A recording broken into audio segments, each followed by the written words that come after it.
Hello and welcome everyone to another episode of Solutionaries, where we like to bring various guests, organizations, individuals into the Zoom room where we like to showcase their incredible work around regenerative solutions. And that can be everything from, of course, the environment, the green technology, the green economy, agriculture, health and wellness. We like to cover a myriad of topics. So today, this is kind of full circle, not only because it's right after New Year's, but today's guest is going to be Alan Dubner from 5 Elements. I met him months ago, actually before the COP30 event in Brazil, which he was connected to and involved to in organizing a kind of a citizen-led initiative. He's in Brazil right now, and I'd like to welcome to the show just to get a little more awareness about what he does with 5 Elements and also a little bit of his insight and experience at COP30. So welcome, Alan. Okay, Michael, thank you. I'm happy to be here. Happy to all the things, beautiful things that you do. And so I'm happy that I could be a kind of a contribution here too. I work with 5 Elements. Sorry, go on. Oh, no, I just wanted to welcome you. And as many of our viewers know, this is one of the shows on Regenerative Media TV. This is part of not just the Earthstock Foundation dedicated to solutions for people and planet, but also we have a quarterly magazine called Regeneration Global, a virtual world, and like yourself are involved in many programs and community building. So again, welcome to the show, and very eager to hear more about you and to get a report about what happened at COP30. All I saw was a lot of the bureaucrats, the 1,100 petroleum company lobbyists, and of course the day when the indigenous kind of stormed the facility, and all of it culminating in a potential vote, and then the fire happened. So again, I know there's many different aspects of what occurred there, but again, welcome to the show. If you can share a little bit about yourself and what you do on a day-to-day basis with 5 Elements. Okay, thank you, Michael. I'm happy to be here. I 5 Elements is a NGO that works with education for sustainability. So in some way, we try to bring consciousness about what is regeneration, sustainability in several forms. So we pretty much have 30 years of existence. So we are in a field from a lot of time. But talking about COP30, I'm happy to do that because most of the information that went out was those information that was the fire, the complete craziness of everything. But I would like, and I will be happy to tell you, I think it was the most incredible, beautiful COP I ever saw. Uh, Really, it worked in a way that I couldn't imagine. I mean, no one that was there imagined that it will be so fantastic, so beautiful as it was, because we were expecting a lot of problems with hosting people, a lot of really problems. But in some way, I can say it was a cup of miracle. And I would like to start with the symbol of COP30. It's here. It's Curupira. He's an enchanted from the forest. And we were in the Amazon forest. And the, there were a lot of small little miracles happening. The first miracle was that we did had enough people, enough countries to do COP30. 1 month before, we did had 132 countries that signed to go in. So it wouldn't happen. And can you imagine that? It was the first time that a COP were not going to happen. So just a few days, they really worked very well. The people that was there, and they got at the end 195 countries there. That was amazing, amazing result and a miracle. Incredible. So for those of who might be watching this broadcast and they don't know, maybe they're new to sustainability and environmentalism and the concept of regenerative, can you just take a moment, let people know what is COP30 and why is it significant? Okay. Well, the first movement in sustainability that we had UN in 72 in Stockholm, it started. So we have to get together, all the countries, and really do a good job to don't let things happen. And the goal was to meet each 20 years. So 20 years later, in 92 in Brazil, Rio, we had some information about science that we didn't have before. So we had this information that we could not wait another 20 years. So in that moment, they say there's some things that are happening, like climate. Climate is very important, and we have to take care of that. So we're going to have a meeting every year, so that was achieved there. And the first meeting was in Berlin, 95. And now we are in this was the 30th meeting that we had. And mostly what they do is get together and understand the science and what they can change to not let all those craziness happens. And we had a good thing happening before that was the protocol that happened about the FSCO, the ozone thing that we had in Earth. So everyone got together, the Montreal Protocol. All the countries were in there, and we solved the problem. So in some way, everyone was thinking, "Oh, that will work very well." But I think maybe we had a mistake. That's why I'm going to say that in COP 30 the mistake was Well, every I'd like to just okay. say, not to interrupt you, but I was actually in Brazil, in Rio, for the Earth Summit in '92, an amazing global gathering of environmental groups, NGOs, representatives of different countries, delegates, but also there was at the same time there was a spiritual summit that occurred with people like the Dalai Lama, different members of the tribes there. I remember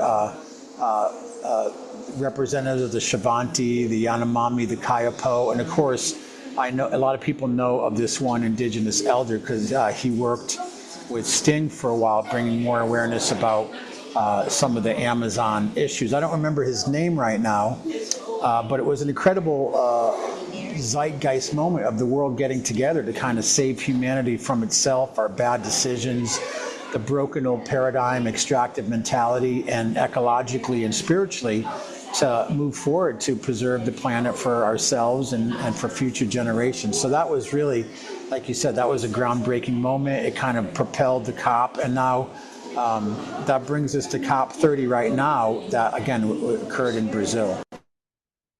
Yeah, you are really right. That was a turning point for the Earth, because we understood what was happening. Before we didn't had so much understanding, and now at that moment we had the understanding.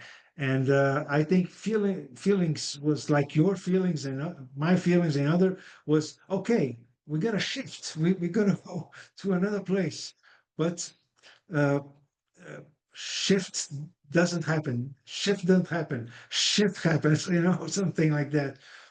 So what happens is that when you are in a COP, the all the countries, we have 198 countries by the total to those meetings that signed for doing these meetings, and they have to sign saying that they are okay with that. So if one country say no, I don't want to stop fossil fuels, one country that you don't stop it. You don't COP will not get this thing out. So in some way, after the years, we understood that the UN people that were there working and everything would never achieve what they needed to achieve. So we started to have in 2014 in Peru, we started to put the civil society, organize it in a way, not just coming on with UN. And Paris was beautiful, COP 21, they were happening. And what happened right now is that the three last COPs before Brazil, before COP 30, was petrol states. So there were no civil society. Nothing happened there. So it was, they almost say, let's shut down COP30. It's useless to do that. But the beautiful thing in Brazil was that the civil society was there in a way that was astonishing. So I had participation in several of those civil society, like Observatório do Clima, like many others, and we did had the idea that so many would be there. So it was not something organized in a way that, oh, let's go everyone there. It was nobody knew what is going to happen, and what happened was it was amazing, really, really amazing, and some outcomes from the COP on the UN side that everyone is saying that nothing happened was the roadmap getting out of the fossil fuel. Even if the media, the scientists say that did that happen, it happened. So Uh, a couple quick questions. So the yeah, COP30 was in multiple locations because I know a lot of people think, COP30, the United Nations, NGOs. They think of different representatives. They also think about, there's different models of supposed similarly aligned events, things like World Economic Forums, et cetera. So can you explain for people who don't know, there is kind of a dynamic between like the delegates and the representatives and some of the decision makers as opposed to more, like you said, the civil, the society people that show up that are a part of it and contribute and also meet. Is that correct, or several different elements to it? yes, yes. Uh, Talking about the UN part, the blue zone, let's say, where people are credentialed to go in the blue zone, uh, we are working in several issues, very well working because there are scientists, there are people that works all their lives with that. So all the issues that are there, and they are, I don't know, 20,000 or something like that. I don't know the number. I'm just saying that it really a lot. But what happens as they put people there, as you said, the fossil fuel industry put some credential people that were there. So they are in the meeting just to say, that thing, I think it's not going to work or something like that. And that cuts down what you're talking about that. And it's not that they say, oh, I want to do something that will harm people. They're not, this is not the issue. The issue is a word. So when they put the thing there, they say, oh, I don't think the word is this. I think it's much that word. So they put them in bars and they say we have to talk about that after. So what happens is that everything that you worked for 1 year, 6 months before in Bonn, where you get together to see what is going to happen there, goes away. So the UN part, we have a lot of people, good people. Let's say 95% of the people that are there are genuine. They really want to do a good job, a good thing, but they are people infiltrated over there that doesn't let it go. Well, But that's the a good big news, that's a big role of the lobbyists. I mean, when these petroleum companies put in 11, 1,200 lobbyists, I mean, they're there to protect stockholders and large companies. They look at profit before people and planet. So it is kind of like this push and pull, and in some ways can literally try to sabotage any progress happening because we know globally there's a huge focus on the negative impact from the fossil fuel industry along with other things. yeah, yeah, you're completely right. What happens is that, and people in the room is like 30, 40 people. Each one has a microphone in front and they are all together. And there's someone that is saying, oh, now you talk. Now the text was done before, so they just make adjustment. And you know who is that guy because he goes in and say, oh, no, this, everyone knows he's there for doing that, but nobody can do anything. So what happens is that it it doesn't work. So knowing that, what Brazil did, and when I talk about Brazil, I'm talking about Marina Silva. I'm not talking about the president. I'm not talking about the people that are there. I'm talking about the people that are working on that field. André Correia do Lago was the president of COP30, Ana Toni, beautiful people. What they did, they got together and they said, let's build a roadmap for a transition on fossil fuels. Not just say, okay, let's go away from fossil fuel. No, let's do a roadmap. So the first week there were 10 countries on that place doing that. On the second week, there were 82 countries doing that. So we know, everyone knew that that would not be on the documents of the COP30, on the official. But what they did, what André Lara Rezende, André Correia do Lago said was, we as presidents of the COP, we're going to stay until November of next year. We're going to take this as a personal issue of our country. So what is happening? People are doing the roadmap. It's being done. We're going to have a meeting in Colombia the end of April to put this together. So until we get to the next COP, we will have a roadmap. That's never happened, something so beautiful like that. Uh, we And, have the and, global. and I'm sorry, and what was the turnout of course, a lot of people, we know that the Amazon is such an essential ecosystem for the world. Many say it's the lungs of the planet. And we know that there's been really horrific deforestation happening, like football field sized hectares of land every day just being clear cut for livestock or agriculture and these things. But what was the turnout and impact from the indigenous people there in that region and around the world? Well, the first thing is that for the first time, we had really the indigenous people there. So when they say that there were only, I think it was 400 indigenous people credentialed for the blue zone, that was just a small little part, because all over Belém, all over everything that was happening, had indigenous people with a voice, doing things, real things. They had a camp over there, huge camp. So we had an outcome of the voices of the forest being heard. And it's not possible anymore that UN will be leading the way. This is a civil society leading the way. So I think this turning point for COP30 is that really we have many things happening, and not waiting for the governments to say, oh, let's do, not waiting, sitting and say, oh, we have to do that. No, they are hands on several things. So this outcome from COP30 is amazing. That's why I'm saying that never saw something near that. So.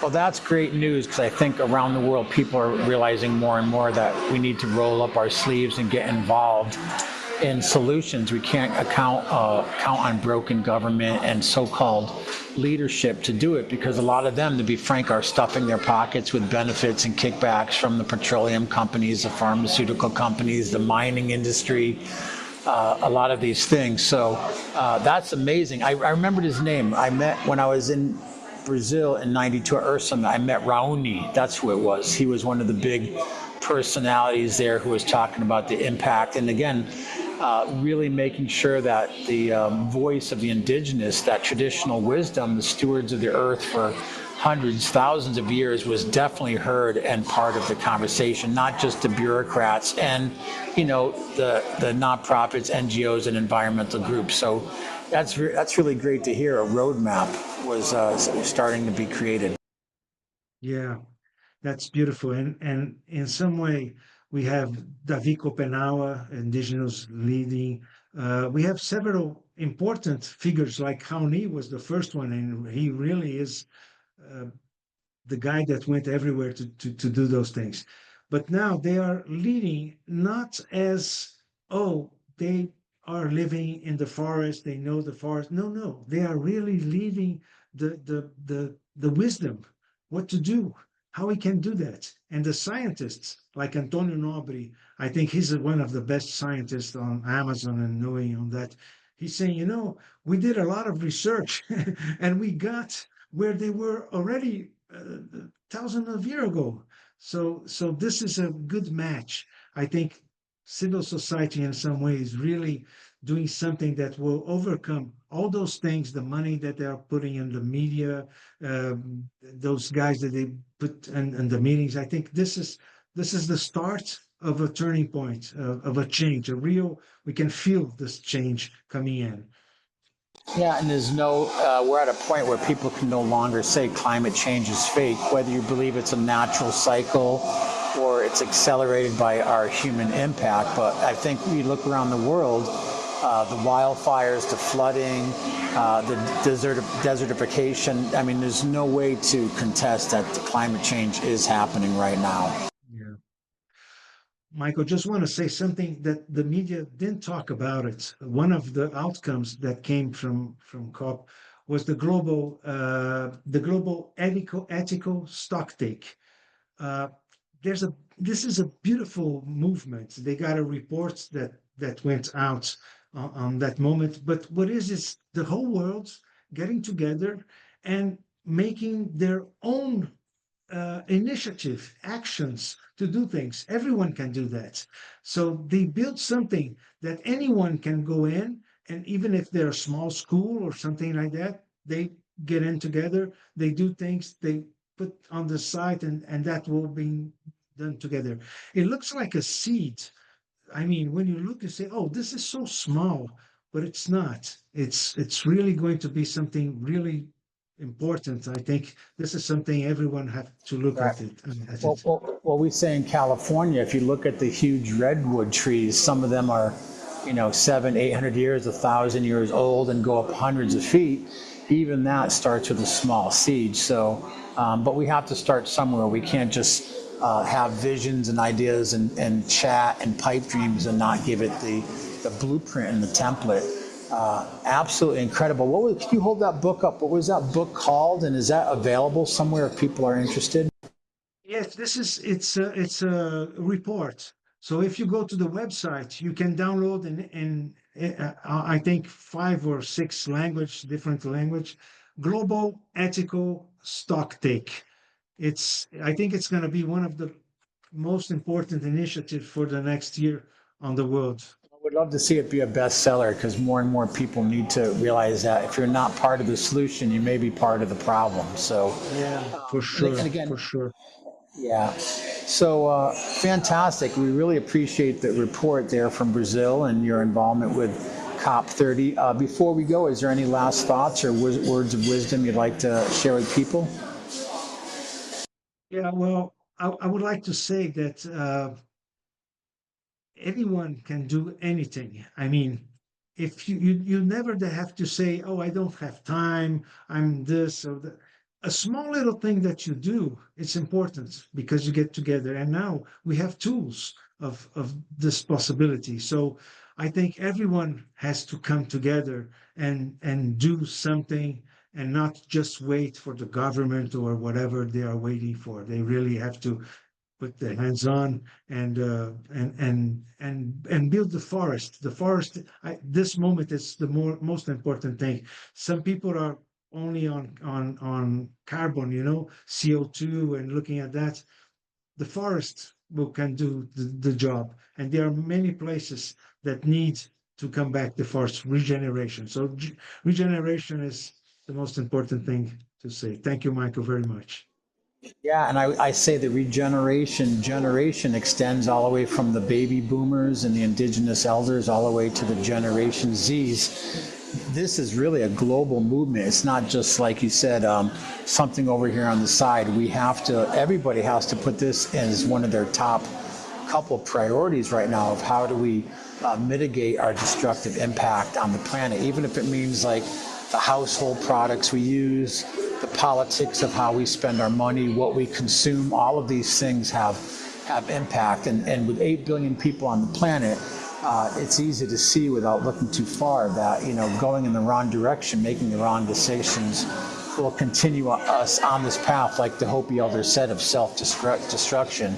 So instead of a mass purification situation, we really want to, like you said, it's time for regeneration. It's time for ecological and health-centric solutions. So I want to thank you for your time today. Great shirt. I have to figure out how to get that book and one of those T-shirts someday soon here. But I thank you for your time. And if you just caught the end of this, please rewind and watch. You are watching Solutionaries here on Regenerative Media TV. I'm your host, Michael DiMartino, and it's been a great honor to be on the call today with Alan Dubner from 5 Elements, the NGO in Brazil, one of the participants, and also I know he was involved in some organizing there of the COP30. So all I can do is I'll leave you with a big obrigado, and thank you for your time. Thank you. Obrigado. Obrigado.